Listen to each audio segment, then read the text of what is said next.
PowerPoint-nya udah kelihatan? Terlihat, Dok. Oke. Assalamualaikum warahmatullahi wabarakatuh. Selamat pagi, salam sejahtera semuanya. Hari ini saya akan menjelaskan mengenai tentang tata laksana kegawat daruratan pada keracunan. Kita nggak usah lama-lama. Keracunan ini sebenarnya banyak yang perlu dibahas, tapi kita cuma bahas yang sering terjadi di rumah sakit, dan mungkin kita bahas beberapa soal ya yang muncul di soal. Ini ada moderatornya nggak?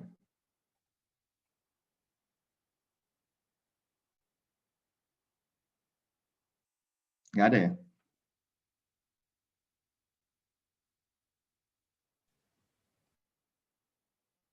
Suara saya jelas ya? Jelas, Dok. Jelas, dokter. Ya, kita mulai aja. Jadi sebagai pendahuluan ya, racun kalian udah tahu lah ya. Semua yang makan berlebihan itu ya kita sebut racun itu. Dan biasanya sih kalau insiden keracunan itu bisa dua, antara kesengajaan atau dia tidak sengaja. Kebanyakan orang keracunan itu ya sengaja. Artinya ya dia entah mau dia tuh mau bunuh diri karena makan racun kayak macam minum racun baygon atau racun serangga yang lain, racun rumput, atau ya dia dengan menyalahgunakan obat seperti alkohol, opioid, obat penenang. Tapi ada juga keracunan yang tidak sengaja. Contohnya ya kayak dia salah makan obat karena salah baca label obatnya, terus ada efek samping obat tersebut, terus ada racun tanaman kayak jamur beracun. Nah, bisa ular juga banyak beracunnya. Keracunan makanan juga karena kadaluarsa ya disebut racun juga. Makanya banyak banget, dan kita cuma ngebahas sebagian kecil yang sering terjadi di rumah sakit.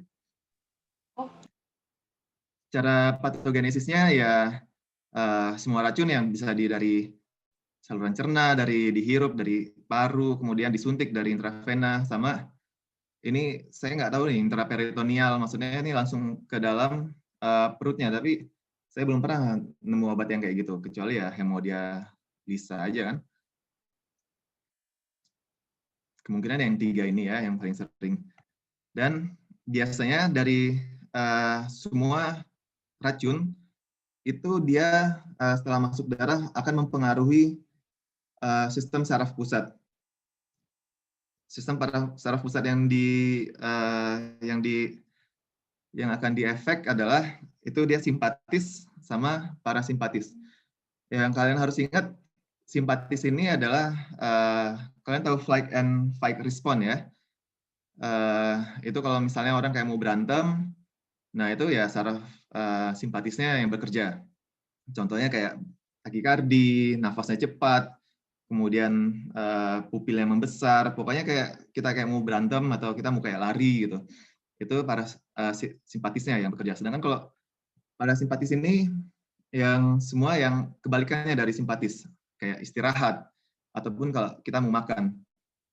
Jadi kalau istirahat ya contoh-contohnya ya kayak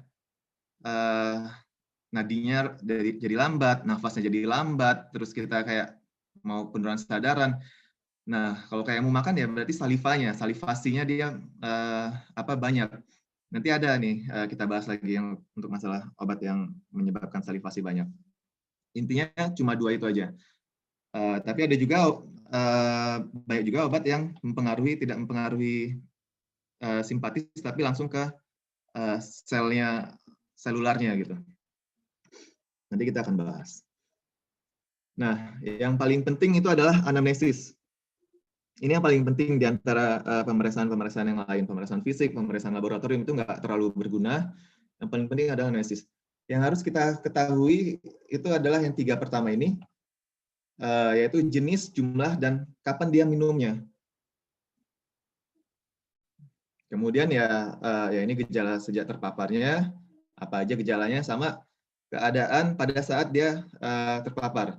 Yang paling penting yang nomor 1, jenisnya kapan, jumlahnya berapa, waktu minumnya kapan. Jadi kalau ada orang mau bunuh diri, dia minum apa? Dia harus keluarganya harus nunjukin obat yang dia minum.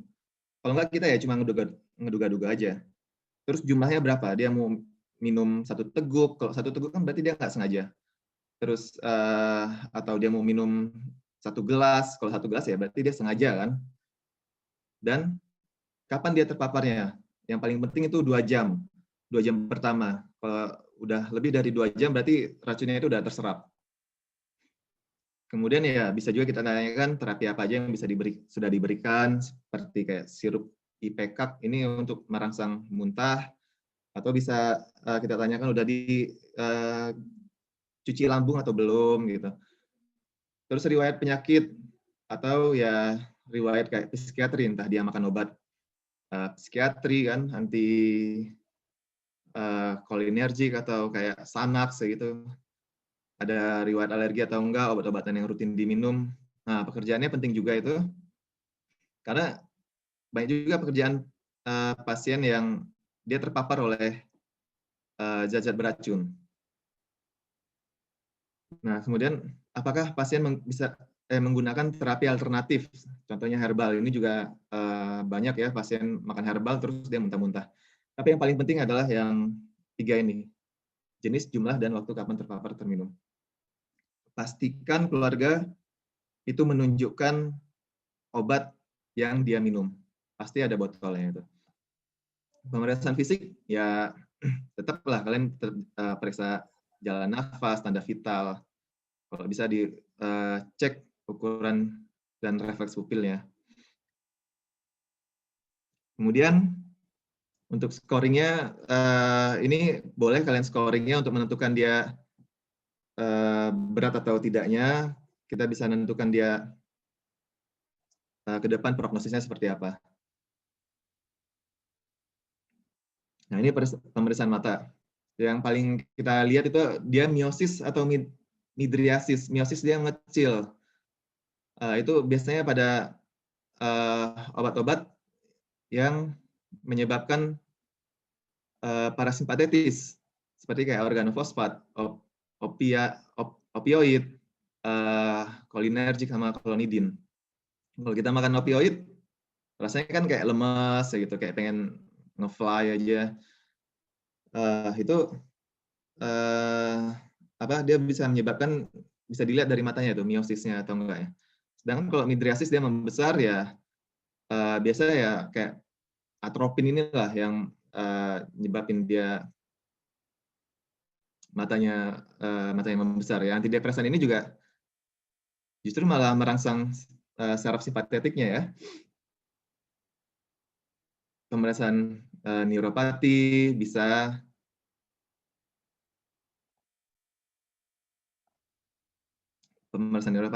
pemeriksaan abdomen, kita lihat yang paling kita lihat itu dia muntah-muntah atau enggak, kita lihat ada oral ulcernya atau enggak. Terus yang terakhir ya penciuman bau dan aroma racun ya, ini nggak perlu lah ya, karena apalagi lagi saat-saat corona kayak gini yang kalian cium malah virusnya pula yang kalian cium. Nah, ini dia yang paling penting, ukuran pupil, dia kecil atau besar. Nah, ini penyebabnya, obatnya apa aja. Terus kita lihat juga ada jejak jarumnya atau enggak. Nah, frekuensi nadinya juga boleh juga kita periksa, dia takikardi atau bradikardi. Kalau bradikardi ya entah dia makan obat jantung yang menyebabkan bradikardi, atau bisa juga kita lihat sianosis, bibirnya biru. Ada juga obat yang menyebabkan bibirnya biru kayak sianida. Nanti kita bahas lagi. Nah, ini salah satu contohnya. Ini kalau kalian mau hafalin boleh, silakan aja. Saya sendiri nggak terlalu menghafal ini ya. Nah, ini midriasis, dia membesar. Kalau miosis ini dia pinpoint. Jadi miosis sama midriasis ini dia nggak ada refleks cahaya yang mau disinarin cahaya atau mau kita jauhkan dari cahayanya, dia tetap aja segini, kecil, atau tetap aja besar. Nah, ini kemudian oral ulceration, biasanya zat-zat korosif ya yang dia minum kayak paraquat, itu bisa nyebabin ulcer. Ini sampai ke dalam, sampai ke lambungnya dia, luka semua. Nah, ini sistem scoring keracunan, ini nggak perlu kalian hafal, ini cuma untuk melihat dia dia termasuk yang ringan, yang sedang atau yang berat untuk menentukan prognosis ke depannya. Pemeriksaan penunjang juga nggak perlu. Kayak pemeriksaan rutin ya tetap kita lakukan kalau ada, tapi kalau nggak ada juga nggak masalah. Yang penting tadi anamnesisnya, terus nanti tata laksananya seperti apa. Nah, screening toksikologi ya nggak perlu ya, nggak bakalan sempet gitu. Karena udah banyak kali racun yang ada di dunia ini kan. Nah, screeningnya mau dilakukan screening semua kan nggak mungkin.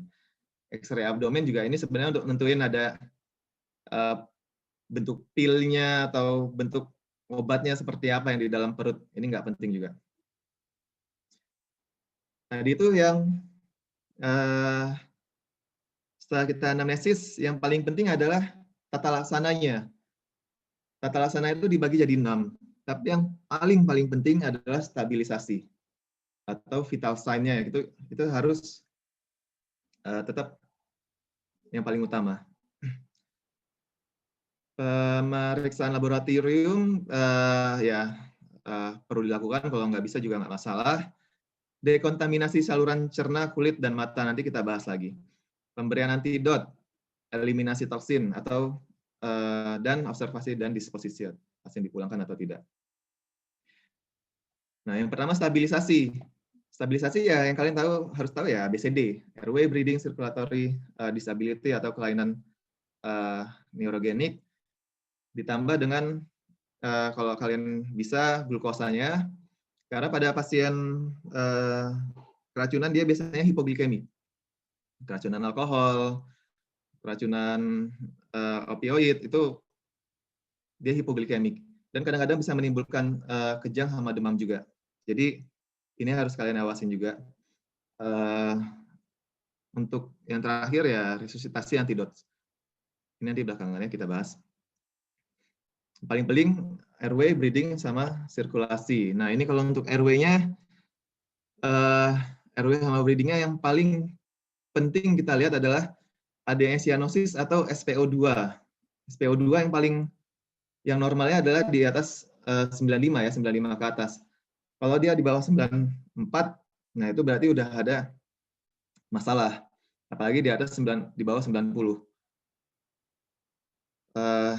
Ini selain kita kita clear airway-nya, kita bersihkan airway-nya, yang paling penting adalah oksigennya. Oksigennya yang harus kita berikan adalah dengan konsentrasi tinggi, harus di atas SpO2 di atas 94 kalau memungkinkan. Sedangkan untuk sirkulasi tetap dari tensinya ya, tensinya di bawah 90 itu bahaya, atau frekuensi nadi di atas 90 nih, di atas 90 atau di bawah 40 itu berbahaya. Ya, itu yang paling penting kita kasih akses intravenal ya, kita cor bisa, kita guyur dengan NaCl atau RL, atau kita berikan atropin. Atropin ini tadi kalau kita lihat simpatetis sama parasimpatetis, nah atropin ini bekerja di keduanya. Dia bisa meningkatkan meningkatkan tensi, meningkatkan heart rate, dan yang lain-lain. Kemudian ya manipulasi afterload ataupun preload, bisa dengan kayak obat-obat inotropik kayak digoxin atau norepinephrine atau epinephrine bisa kita berikan. Antibiotik ya kalau dia dengan sepsis, shock septic, adrenalin itu juga bisa. Kemudian untuk yang neuronya kita pertahankan. Kalau dia pasiennya nggak sadar ya kayak koma, stupor, pokoknya penurunan sadaran itu enak. kita cuma pertahankan aja ABC-nya. Tapi kalau dia kalau dia gelisah, nah ini yang berat ini. Pasien udah nggak sadar, gelisah pula dia kemana-mana. Kita pasang infus dicabut sama dia, kita pasang oksigen dicabut juga sama dia. Nah ini ya susah lah. Yang pasti sih tetap kita pertahankan ABC-nya. Kalau perlu, yang pasti kita terapi moncong. Terapi moncong tahu kan? Kita tenangin, Pak, sabar ya, tenang ya, kita mau obatin gitu. Kalau nggak mau tenang juga, nggak mau dengar juga, kasih obat penenang. Diazepam yang paling sering. Dibolus aja bisa, haloperidol juga bisa. Tapi diazepam ini bisa nyebabin depresi pernapasan ya. Jadi tetap harus dilihat airway, breathing, dan sirkulatorinya. Yang kedua, tadi setelah stabilisasi pemeriksaan laboratorium, baru kita ke dekontaminasi ya. Dekontaminasi ini ya kalau dia dekontaminasinya kalau dia terkena racunnya itu di kulit atau di mata ya cuma kita bilas saja pakai air. Tapi kalau dia minum obatnya atau dia suntik obatnya, terutama dia minum obatnya ya terpaksa kita harus dirangsang muntahnya. Yang kedua bisa bilas lambung, arang aktif, pakai pencahar atau whole bowel irrigation. Yang untuk rangsang muntah kita bisa pakai sirup IPCAT. Ini saya sendiri belum sempat nemu, ini nggak saya coba cari-cari di IGD, dia nggak sedia gitu. Tapi ini ternyata tersedia di puskesmas, ada obatnya. Ini 90% aman, kita kasih 30 cc. Kalau misalnya belum muntah juga, kita bisa kasih lagi 30 menit kemudian. Kalau udah di atas 60 menit ya berarti udah masuk darah, nggak usah lagi kita kasih obatnya. Komplikasinya ya bisa muntah-muntah terus, yang terakhir bisa jadi gastritis atau bisa juga diare. Nah, bilas lambung. Ingat, bilas lambung ini hanya efektif bila dia di bawah 2 jam setelah konsumsi zat beracun. Kalau di atas 2 jam ya udah masuk darah ya. Bilas lambung, kalian pernah dengar kan yang pakai pasang NGT, dimasukin susu. Nah, itu sebenarnya nggak harus susu ya. Sebenarnya bisa air biasa pun bisa gitu. Yang pasti jangan sampai jangan cairan garam. Kadang ada juga orang mikir, oh ini kalau cairan garam kan mungkin lebih efektif. Enggak ya. Cairan biasa aja bisa diberikan. Kontraindikasinya ya kalau dia zat korosif yang kayak tadi lidahnya luka, kita masukkan NGT ya nanti malah tambah luka. Nah ini kalau penurunan sadaran selama dia nggak menghalangi airway, nggak menghalangi jalur nafas, kita bisa berikan. Arang aktif. Arang aktif ini yang paling penting. Kalau misalnya kalian tidak tahu apa itu dia makan obat racun apa, tetap kasih aja arang aktif. Ini pasti ada di semua tempat. Dosisnya 60 gram sampai 100 gram. Jadi bisa sampai 5 sampai 10 tablet kita kasih. Komplikasinya tetap kalau jalur nafas tidak terproteksi atau penurunan sadaran, ya ini kan dia harus diminum. Berarti ya pakai selang bisa, kalau dia masih sadar tinggal diminum.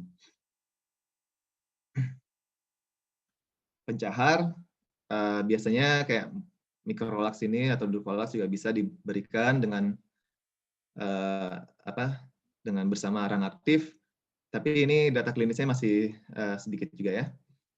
Sebenarnya bilas lambung ini juga masih dipertanyakan keefektivitasannya. Tapi kalau untuk arang aktif ini dipercaya digunakan pada semua pasien keracunan. Whole bowel irrigation, saya sampai sekarang belum nemu untuk yang obatnya ini kayak apa ini ya? Lupa saya. Dia sama kayak bilas lambung, tapi Kalau bilas lambung kan dikeluarin lagi dari perut, lambung nanti kita sedot lagi. Ini dia pakai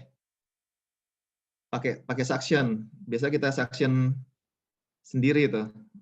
Tapi kalau whole bowel irrigation itu kita mengharapkan pasiennya keluarkan lewat bawah. Tapi ini saya belum pernah melakukannya. Nah, kemudian yang terakhir pemberian antidotum. Kadang pasien makan obat, beracun, minum obat serangga, kita pengen cepat-cepat aja kasih antidot, berharap itu bisa menetralisir racunnya. Padahal sebenarnya nggak seperti itu ya. Masih sedikit jenis racun yang ada antidotumnya. Sedangkan pemberian antidotum ini meskipun dia ada, antidotnya ada, udah jelas racunnya, tidak harus selalu dilakukan. Jadi kita lihat juga kondisi dia saat itu seperti apa. Jadi terapi suportif juga yang paling utama. Kalau dia kondisinya bagus, sudah 2 hari dia minum obat, kondisinya bagus, ya nggak usah lah kita kasih antidotum, kita kasih terapi suportif aja. Kita lihat ABC-nya, ya tanda vitalnya, tanda vital sangatlah vital. Ini kalian bisa baca-baca aja untuk antidotum yang sudah ada di Indonesia. Memang mau nggak mau ya kalian harus menghafalnya karena ini kemungkinan bakal muncul di tes.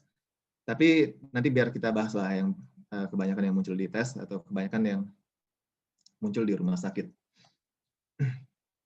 Nah, yang terakhir dia eliminasi toksin. Kalau dia udah 2 jam, 3 jam, atau lebih, ya mau nggak mau kita kasih, kita lakukan hemodialisa. Atau kita lakukan forced diuresis. Forced diuresis artinya kita kita kasih infus yang banyak-banyak, terus kita kasih diuretik, furosemid, biar dia berharap keluar dari ginjalnya gitu, cepat-cepat, sebelum dia merusak nyampe ke otak. Ini yang mau saya bahas. Itu ada 8 yang sering muncul di rumah sakit. Yang pertama organofosfat. Kalian tahu kalau organofosfat itu kayak baygon atau racun-racun serangga yang lainnya, itu isinya kebanyakan adalah organofosfat. Dan dia menghambat asetilkolineterase. Dia menghambat asetilkolin. Jadi obatnya adalah ya atrofin atau asetilkolin itu. Karena dia menghambat asetilkolin, dia akhirnya ke yang saraf parasimpatis ini. Bisa miosis, bisa salivasi berlebihan, bisa bradikardi. Ini miosis pinpointnya. Dan tata laksananya adalah atropinisasi. Ini yang paling sering terjadi di rumah sakit. Obat pasien berantem atau stres, dia minum baygon. Terus yang kita bisa lakukan ya tadi itu kalau udah nggak kumbah lambung, bisa kita berikan atropin.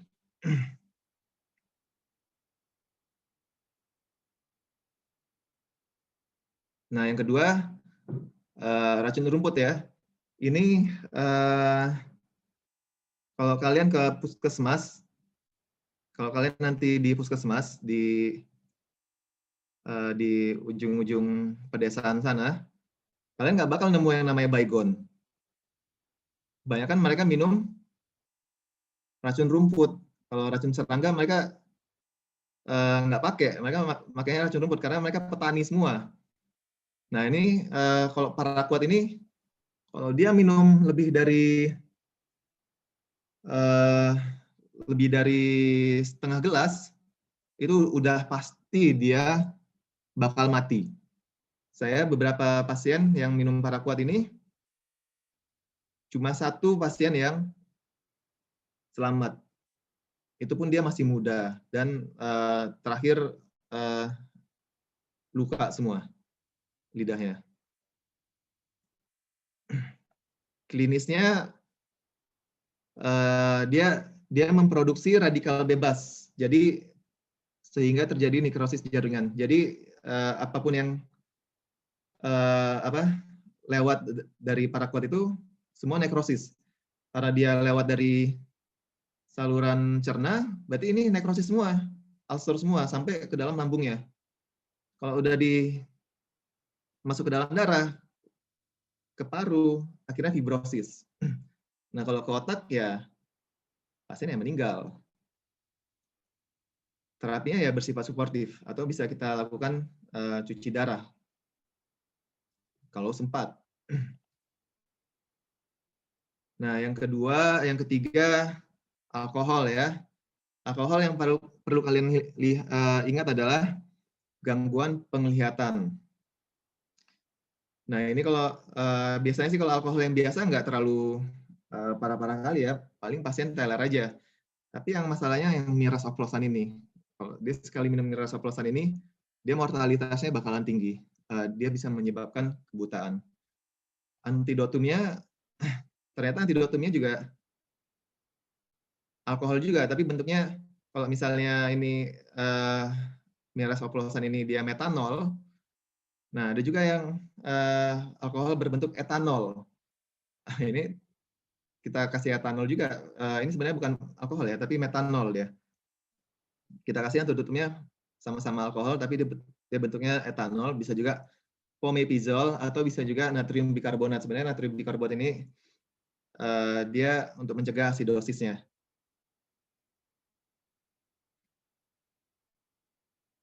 Nah, jengkol.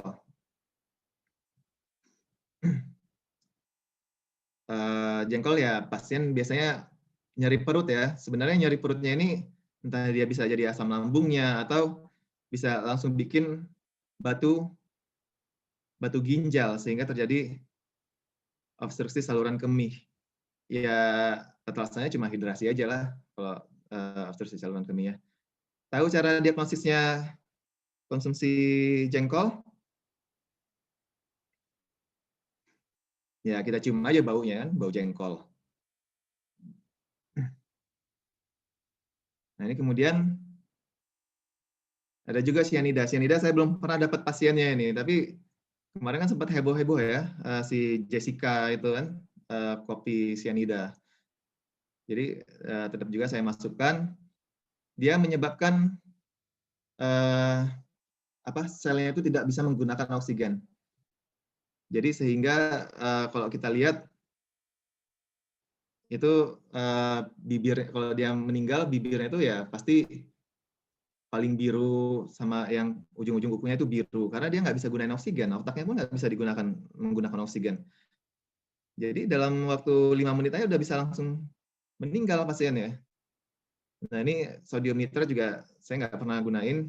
Ini nggak usah hafal, ini cuma untuk nice to know aja. Oh ini ternyata riwayat singkong yang berlebihan juga bisa ya.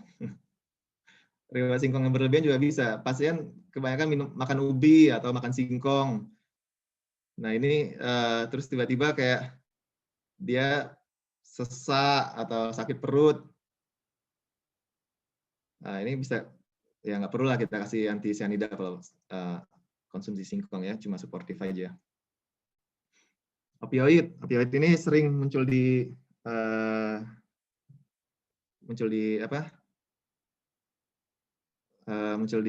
tes ya. Kalau di rumah sakit nggak muncul. Kenapa? Karena kalau yang namanya keracunan overdosis itu bukan sama kita. Yang pertama pasiennya kemungkinan dia dibawa ke lembaga ya ada lembaganya lah untuk yang overdosis ini. Sama yang kedua, opioid ini pasti dia sengaja. Jadi ya pasti mereka pun nggak bakalan berani kalau ditaruh ke rumah sakit, takut ketahuan. Yang paling kalian harus tahu adalah pinpoint pupilnya atau miosis tadi itu. Dan tata laksana ini naloxone spray atau naloxone yang injeksi. Saya nggak pernah lihat yang naloxone spray-nya ini. Nah ini yang kalian harus paling penting, sindrom ekstra piramidal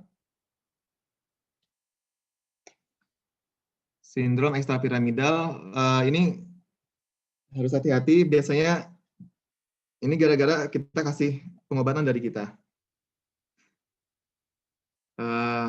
Contohnya kayak distonia, dyskinesia, rigiditas. Ini nanti kita bahas lagi. Ini sering terjadi pada obat antipsikotik atau antiemetik. Antiemetik contohnya yang paling sering metocloperamid. Kalian pasien muntah-muntah, kalian kasih metocloperamid, besoknya dia ada distonisia, dyskinesia, sama rigiditas. Pasiennya kayak kok ada gerakan tangannya gemeter, nggak bisa di stop. Nah itu kemungkinan gara-gara kalian obat metocloperamidnya. Terapi utamanya dengan menghentikan obat. Nah ini dia ya. Kalau Parkinson ini Parkinson ya. Dia gemeter tangannya kayak orang tua lah. Ini biasanya gara-gara antipsikosomatik drug ya. Kayak alprazolam, kalian kasih obat tidur, pasien nggak bisa tidur, kalian kasih obat tidur terus-terusan. Suatu saat dia akan, udah lebih dari 30 hari, dia akan bisa terjadi Parkinsonism. Nah ini yang akatsia, yang kayak gerakan gemeter, kok nggak bisa di stop, nggak sadar, terus dia ngejulurin lidahnya kayak gini, kayak tics gitu. Itu juga penyebabnya bisa jadi gara-gara metocloperamid. Terakhir,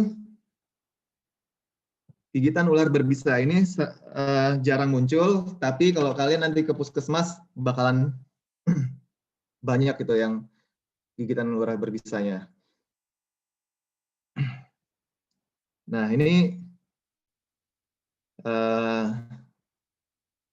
yang harus kita ketahui, ada gejala lokal, gejala sistemik, sama gejala khusus gigitan ular berbisa. Ini ada contoh pasien saya sendiri, dia digigit di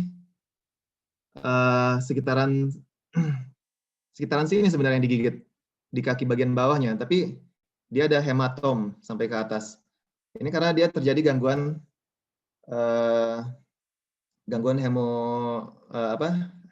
hematotoksik, kayak koagulasi intravaskular disaminata. Jadi pasiennya dia tidak bisa, darahnya terlalu encer ya, dia tidak bisa, pembekuan darahnya terganggu. Ini yang paling sering, dan biasanya kalau seperti ini tata laksananya kita istirahatkan aja, dan istirahatkannya itu dalam posisi horizontal ya, bukan suruh berdiri atau jalan-jalan, itu enggak ya. Jangan manipulasi daerah gigitan. Jangan kalian sok-sokan kayak MacGyver gitu ya, di sayat, kayak di film-film disayat terus dihisap kayak gitu, enggak ya. Dibiarin aja. Kalau mau dicuci silakan, tapi nggak usah pakai yang lain-lain. Pakai cuci aja pakai NaCl, itu untuk mencegah infeksi dari bakteri yang di luar kulit. Nah ini bisa kalian ikat, itu juga bisa. Sebenarnya kalau diikat pun hati-hati ya. Misalnya kalau dia gigitnya di bawah, nah ikatnya tuh ya sekitaran di atas lah, di daerah sini atau daerah lutut. Intinya jangan terlalu kencang. Kalau terlalu kencang nanti yang ada malah terganggu aliran darahnya. Padahal yang sebenarnya kita pengen cuma untuk menahan aliran limfanya aja, supaya dia nggak ke atas. Tapi kalau kalian nggak yakin, mending nggak usah diapa-apain, cuma suruh aja dia istirahat. Nah, untuk pemberian antidotumnya, ini kita bisa kasih namanya sabu serum anti bisa ular. Itu tergantung dari derajatnya ya. Kalau misalnya zona edemanya lebih dari 30 cm, ini lebih dari 30 cm. Nah, itu bisa dikasih sabunya sampai 15 atau 25 vial. Ini bukan 15, ini 25. Saya kemarin pasien ini di rumah sakit provinsi, anti bisa ularnya cuma tersedia 2 vial doang kan, jadi kayak nggak sesuai gitu. Kalau kalian ada ya langsung masukkan aja vialnya itu, tapi kalau nggak ada ya terapi suportif aja. Terakhir, kesimpulan, jadi yang pertama anamnesis itu adalah segalanya. Terapi suportif itu juga yang paling utama di antara terapi-terapi antidotum ataupun bilas lambung. Terapi suportif lah yang paling pertama, dan pemberian terapi itu tergantung dari waktunya. Kalau udah lebih dari 2 jam, kalian kasih bilas lambung pun ya itu nggak terlalu efektif. Dia harus dicuci darah. Sedangkan untuk yang namanya arang aktif, itu selalu dapat diberikan. Kalau kalian terapi keracunan, ingat obat yang paling pertama itu adalah arang aktif. Pemberian antidotum tidak harus dilakukan, tergantung dari kondisi pasiennya, dan tanda vital tetap sangatlah vital. Ini yang harus kita jaga. Itu saja. Terima kasih. Tapi sebelumnya ini ada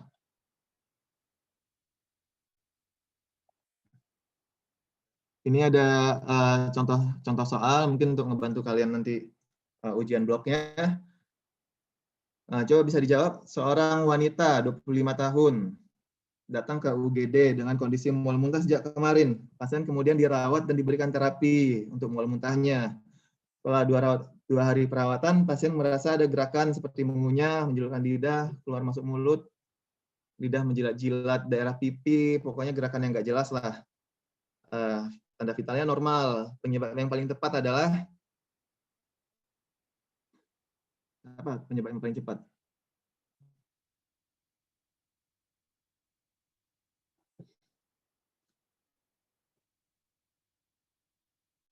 Ini nggak ada jawabannya ya.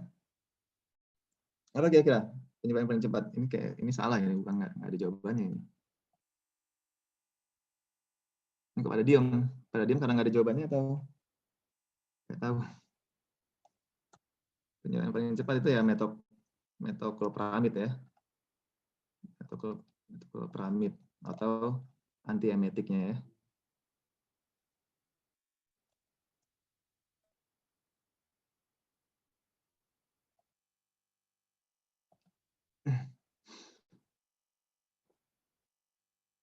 Nah, ini yang kedua. Wanita 20 tahun. Dia dibawa keluarganya setelah minum pembasmi serangga, setelah putus dari pacarnya. Heart rate-nya agak tinggi. Nadi 110/70, heart rate 90, RR-nya 20. Temperaturnya lumayan febris ya. Pengobatan awal pada pasien ini kira-kira apa nih penyebab organofosfat. Apa jawabannya? Organofosfat. Organofosfat. Nah, itu siapa? Organofosfat. Sulfatropin ya. Sulfatropin. Ya benar ya.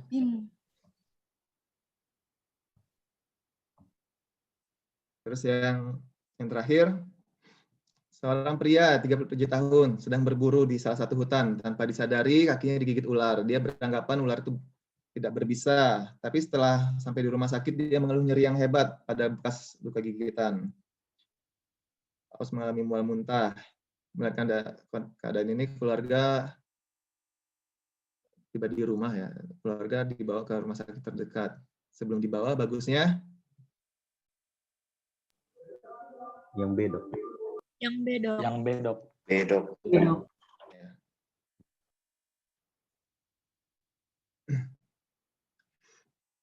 Nah, ini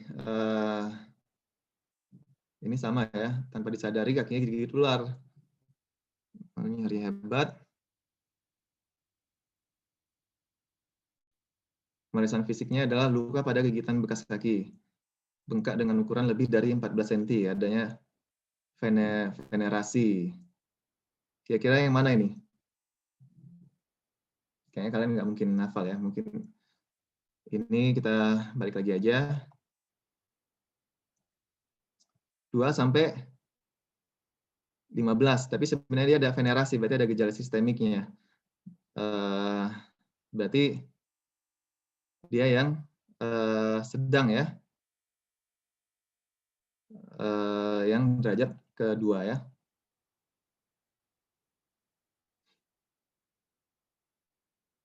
Jadi dia yang sedang, derajat kedua. Nanti juga kalau kalian ada gejala sistemik, contohnya kayak shock, ya itu berarti derajatnya lebih tinggi lagi.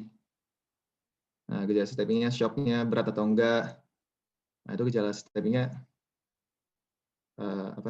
lebih berat lagi. Nah ini nadinya udah mulai meningkat ya, 90 ya. Berarti ini derajat yang kedua. Oke, mungkin itu aja.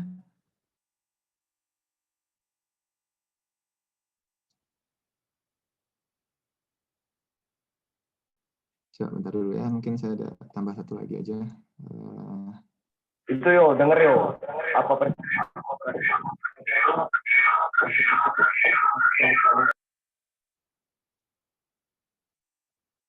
Nah ini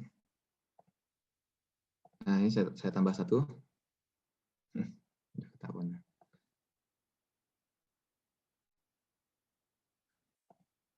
Seorang gadis 24 tahun berada ke UGD dalam keadaan tidak sadar setelah minum obat serangga.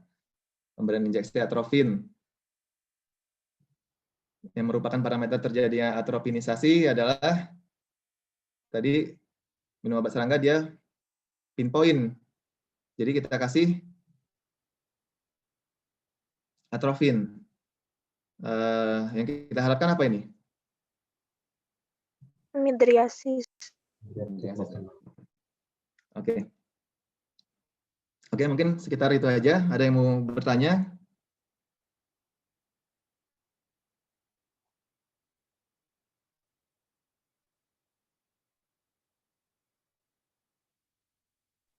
Izin bertanya, dokter. Perkenalkan, nama saya Febi Auliasana dengan NPM 17180110007. Izin bertanya, jika pasien mengalami keracunan akibat memakan makanan yang sudah kadaluarsa, itu bagaimana ya dok tata laksananya? Terima kasih. Wassalamualaikum warahmatullahi wabarakatuh. Salam. Tata laksana, kalau pada keracunan makanan intinya tetap ya, tetap dia balik lagi ke sini. Ujung-ujungnya dia balik lagi kemari, ke sistem prinsip umum keracunan. Kalau dia gejalanya apa? Mual muntah, kita kasih obat mual muntahnya. Kita kasih dia infus pengganti cairannya. Kalau dia gejalanya kayak mencret, ya kita kasih obat mencretnya. Kebanyakan sih kalau yang keracunan makanan itu biasanya dia jajan sembarangan di pedagang-pedagang yang di samping kaki lima. Itu mending kalian hati-hati lah kalau makan di situ. Berarti ya selain tadi itu prinsip umumnya ini nggak perlu dekontaminasi ya. Yang pasti cuma stabilisasi aja. Terus perlu kalau misalnya dia ada demam, berarti kan ada infeksi. Infeksi yang paling sering dari keracunan makanan tipes. Berarti kita kasih antibiotiknya untuk tipesnya itu. Ya, yang ketiga ya paling itu aja sih dari kita. Kalau misalnya dia demam, kita kasih paracetamol. Yang pasti dia cuma suportif aja.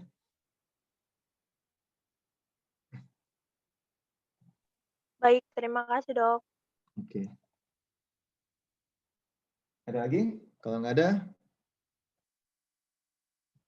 kira-kira ini banyak sih ya kalau keracunan ini. Bisa keracunan apa aja nih? Tadi keracunan jamur, keracunan apa? Keracunan uap gitu kan, kayak monoksigen karbon dioksida, CO2 gitu kan. Nah, itu banyak itu. Tapi ya nggak mungkin kita bahas semua. Inilah yang sering muncul di rumah sakit, dan ini juga yang sering muncul di muncul di tesnya gitu. Ini saya kasih soal-soalnya ya biar kalian juga ngerti lah jenis soalnya kayak mana untuk nanti yang dipelajarin. Ada lagi? Kalau nggak ada, kita stop sampai di sini dulu ya. Kalau nggak ada, oke, kita stop sampai di sini dulu. Terima kasih untuk perhatiannya. Assalamualaikum warahmatullahi wabarakatuh. Selamat pagi dan salam sejahtera ya. Waalaikumsalam warahmatullahi wabarakatuh. Terima kasih, Terima kasih dok. Terima kasih banyak dokter. Terima kasih banyak dok. Terima kasih banyak dokter.